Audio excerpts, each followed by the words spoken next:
American Catholic History is brought to you by the Star Quest Production Network and is made possible by our many generous patrons. If you'd like to support the podcast, please visit sqpn.com/give.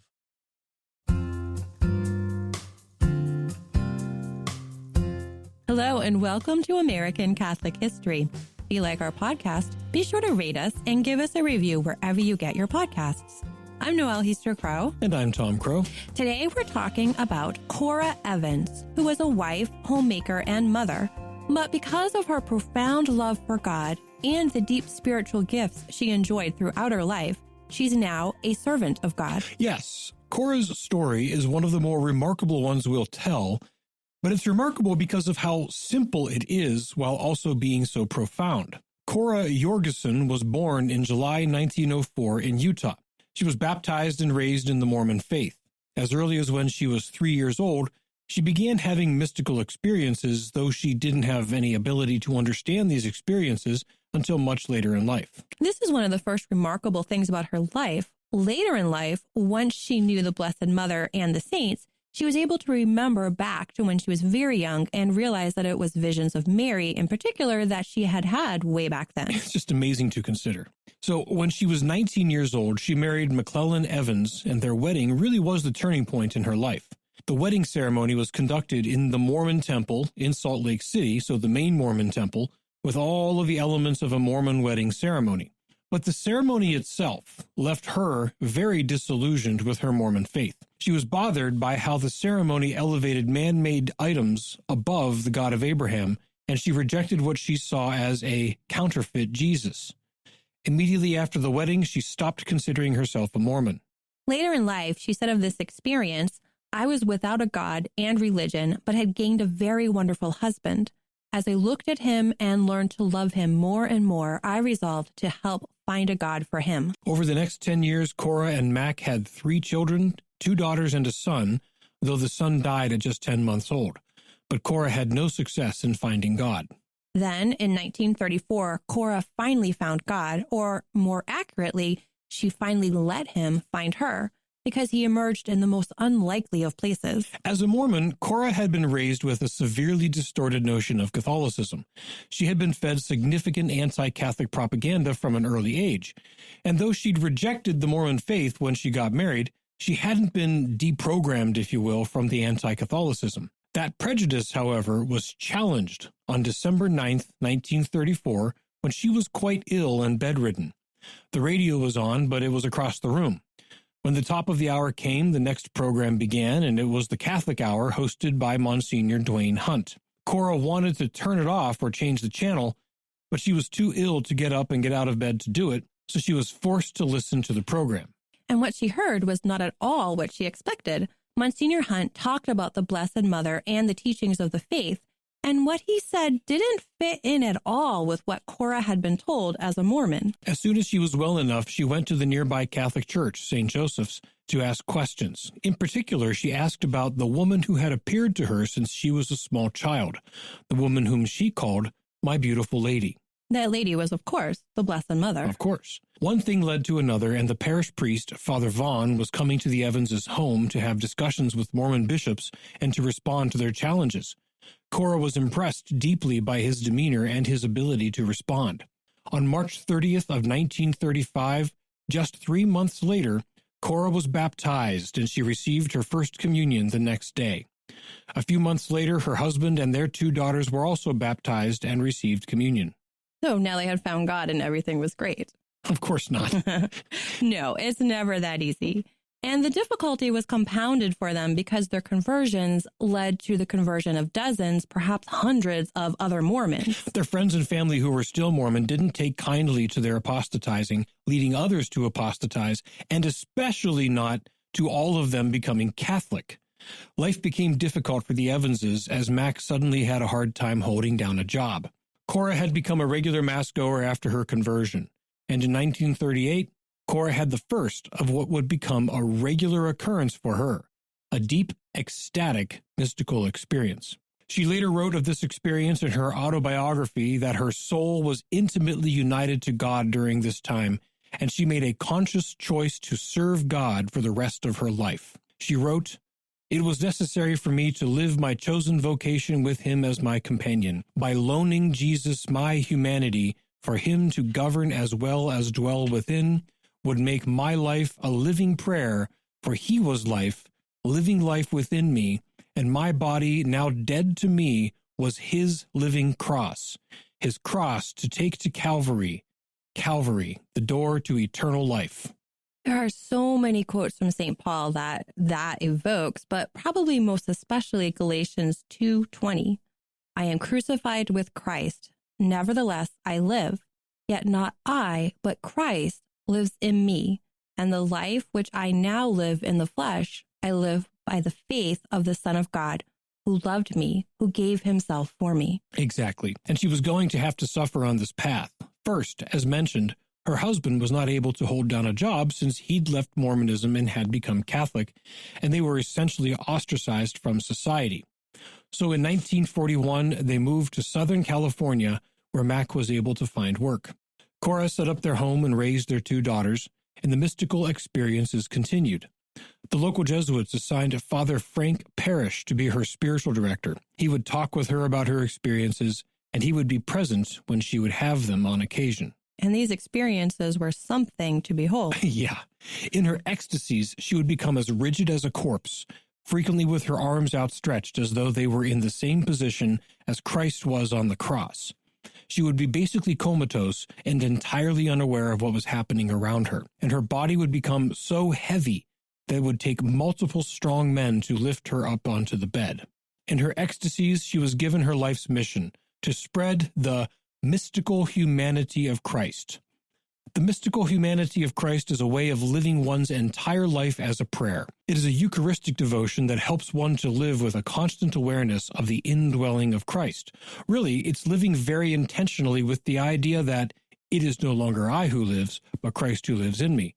And Christ charged her to spread this devotion by writing about her experiences. Now, that was an unexpected charge that God gave her to write out what she had experienced, because she was not a writer. Her education had ended halfway through high school, and she had missed a lot of school in her youth due to illness.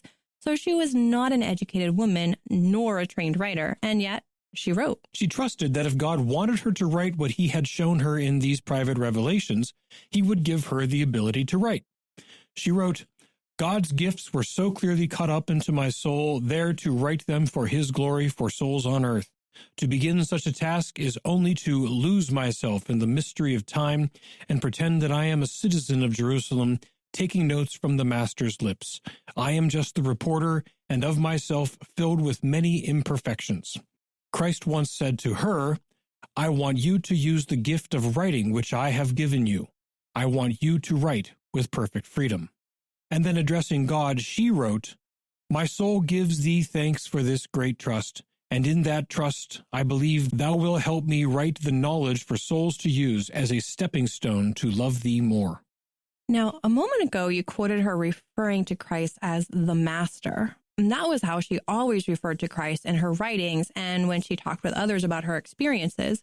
In fact, one somewhat funny, somewhat awe-inspiring story says that her daughters, upon coming home from school, would just ask their mother, how's the Master today?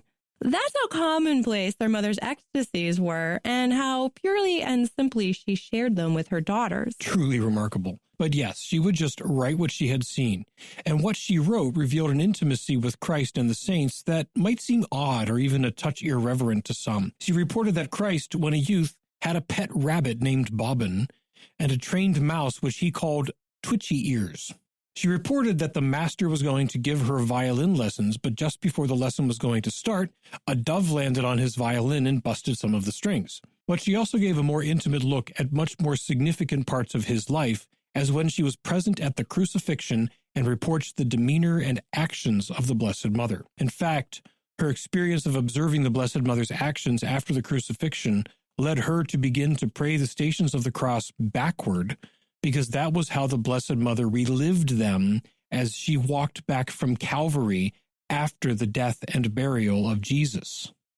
Really puts a new perspective on that sequence of events, considering them in reverse. It really does. I kind of want to try that approach to the devotion sometime this Lent.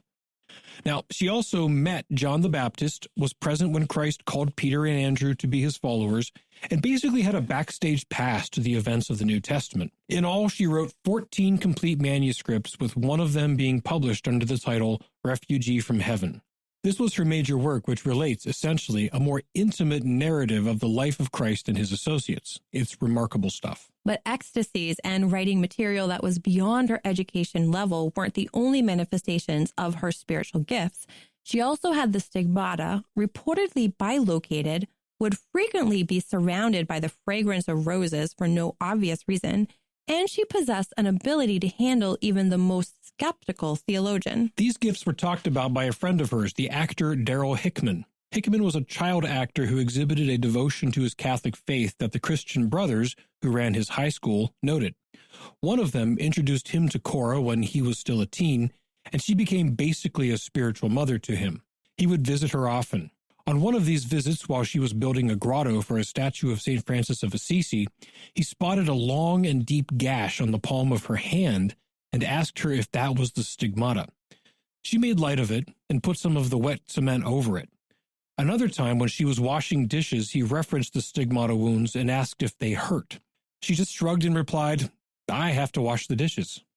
He also reported smelling the strong fragrance of roses when he entered the house and sat down in a chair one day. When he asked about it, she said it was no wonder because the master had been with her all morning, sitting in that same chair. Now, I'm pretty sure I would have jumped up like a shot. "Oh, hi, Jesus. Am I in your seat?" My goodness. Yes, right. So anyhow, the Archbishop of Los Angeles was aware of Cora and her ecstasies, as was a small handful of others, but Father Parrish and the Archbishop were careful not to make a big fuss about her because what she was experiencing were private revelations of a very personal nature. Public revelations, of course, ended with the death of St. John, the last living apostle. Private revelations could be approved as authentic by the Church, but usually they're not. And whether or not they're approved, if they are in accord with true faith, they could be considered efficacious for devotions, but they are not considered, dogmatic teaching. Among those private revelations that the Church does affirm as authentic, some are big and obvious during the visionary's lifetime, like Our Lady of Guadalupe or the apparitions at Fatima and Lourdes, but many are not publicized until after the visionary's death. So, for instance, St. Faustina and the Divine Mercy, St. Catherine Labouré and the Miraculous Medal, or St. Margaret Mary Alacoque and the Sacred Heart. The church officials felt that since nothing she was reporting was a big public event like Guadalupe, Fatima, or Lourdes, there was no good reason to make a big deal about it. So they approved of Father Parrish hanging onto everything she was writing. They also would send priests and lay theologians to have discussions with her to test her revelations. She told Darrell Hickman about these tests. "Darrell, they're always trying to trap me. I never studied theology. All I know is what I'm being told by the Lord." And she apparently passed the tests with flying colors. Remember, she was not a trained theologian. She didn't even finish high school. But she was able to simply tell her inquisitors what she had been told by the master, and that was all she needed to tell them. Cora and Mac Evans moved to a house in the mountains near Boulder Creek, California, which is in the Diocese of Monterey, in 1956. It was here that Cora Evans died in 1957 of stomach cancer. Before her death, Hickman visited her in the hospital. He told her that he was praying for her and that he wished there was something he could do. She said in reply, "I'm doing just what I want to do. I'm offering my sufferings for the conversion of Mormons." She never lost her care and concern for her family, friends, and all of those who still believed in the Mormon religion. Father Parrish held on to Cora's massive body of writings for decades until entrusting them to his nephew, Michael McDevitt, in 1992. Since then, McDevitt has championed her cause and has led the efforts to tell the story of her life and spread the devotion to the mystical humanity of Christ. He and others lead conferences and retreats based on this devotion across the country. We will link to their website in the show notes, as well as to the website dedicated to her writings and her canonization. Refugee from Heaven and other collections of her writings are available there as well. Eventually, the Bishop of Monterey appointed Father Joseph Grimaldi to be the postulator of her cause, and in 2012, the Vatican formally approved the opening of the cause for canonization for Cora Evans, officially declaring her a servant of God. Now the process is in the hands of the Vatican to examine her life and copious writings, to determine if she led a life of heroic virtue, and then to examine any miracles that may be reported through her intercession. One day, California may have a second saint, and Utah its first native-born saint, the mystic housewife and mother, Cora Evans. You've been listening to American Catholic History on the StarQuest Production Network. If you've been enjoying our podcast, please help us out by giving us a 5-star rating and a good review. And we ask you to consider supporting the work of SQPN. Yes, now is a great time to become a StarQuest patron. Thanks to a generous gift from a StarQuest supporter, when you start a new Patreon monthly pledge at sqpn.com/give, the first 3 months will be matched by an equal amount from our donor. So if you become a new patron at $10 per month, after 3 months, our donor will give $30 to StarQuest to support all of our shows, including American Catholic History, making your gift go even further. If you've been thinking of becoming a StarQuest patron, now is the time. Visit sqpn.com/give today.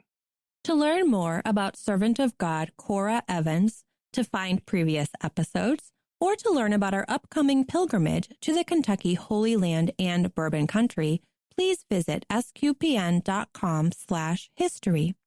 We also love feedback and hearing about great Catholic history sites and stories from all over. You can email us at history@sqpn.com or find us on Facebook at facebook.com/American Catholic History, Instagram at ACH_podcast, or follow StarQuest on Twitter at SQPN. I'm Noëlle Crowe. And I'm Tom Crowe. Thank you once again for joining us on American Catholic History on StarQuest.